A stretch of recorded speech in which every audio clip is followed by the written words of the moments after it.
Hello, this is Jenny in the Sanctuary on Esoteric Online. This week I've got Steve Mitchell with me, who's becoming a bit of a regular feature on the show, and today he's going to talk to us about earth energies and ley lines. Hi, Steve. Hi, Jenny.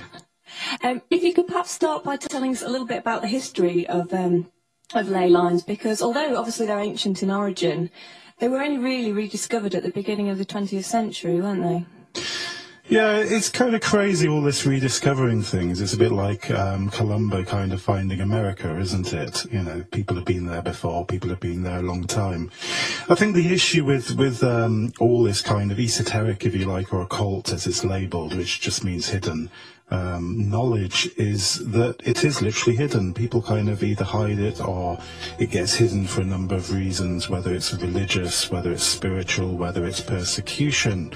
So the knowledge of ley lines has been there since ever, forever. Absolutely, the dawn of time, and I'll explain why in a minute. 1921, I think, is where you're roughly referring to Alfred Watkins. He wrote a book called The Old Straight Track.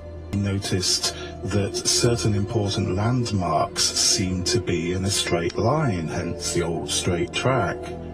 Now, when you're talking about landmarks, you're talking about prehistoric sites, aren't you? Absolutely, and kind of not as well, because then there's another key in. Prehistoric sites in terms of stone circles, burial mounds, cairns and so forth. Added on top of that, churches, crossroads, tracks, hills, roads, hills, high grounds. The list goes on and on. The list goes on and on, really, yeah, absolutely. It all really ties into this kind of weird word, ley and ley. Do you know what ley means? Well, in my extensive research that I carried out, it's something to do with a bit of cleared land, isn't it, in a straight line? A bit of cleared land, yeah, that's one of the keys. It also ties in etymologically to the word bright or light or bonfire, bell, ley. Right, so it's got the fire connections as well. Loads of hidden things. And that's kind of one of the keys that a lot of people started off with, I suppose. I think you've kind of come across the own fortune, haven't you? That's right, yeah. In the Goatfoot God, I think she was one of the first to put forward the more mystical side of the ley line, and the fact that there could be a power or an energy attached to it.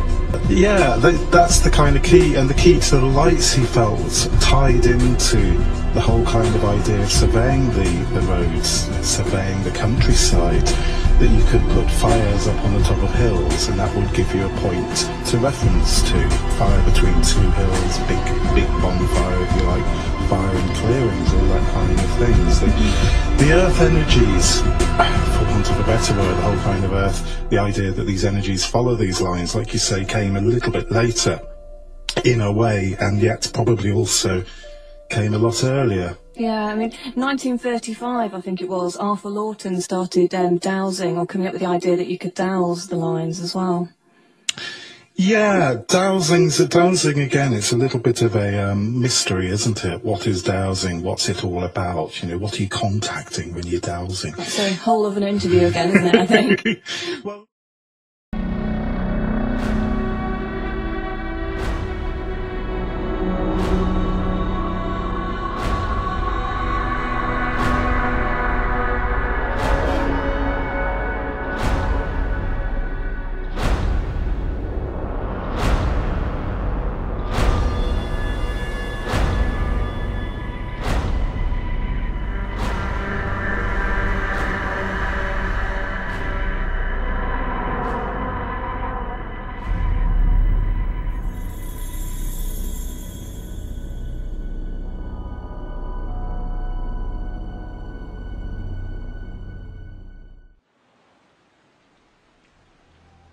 What am I supposed to do?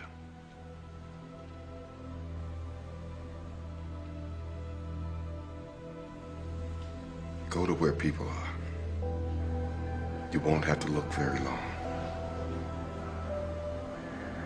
It's all right to be afraid, David, because this part won't be like a comic book.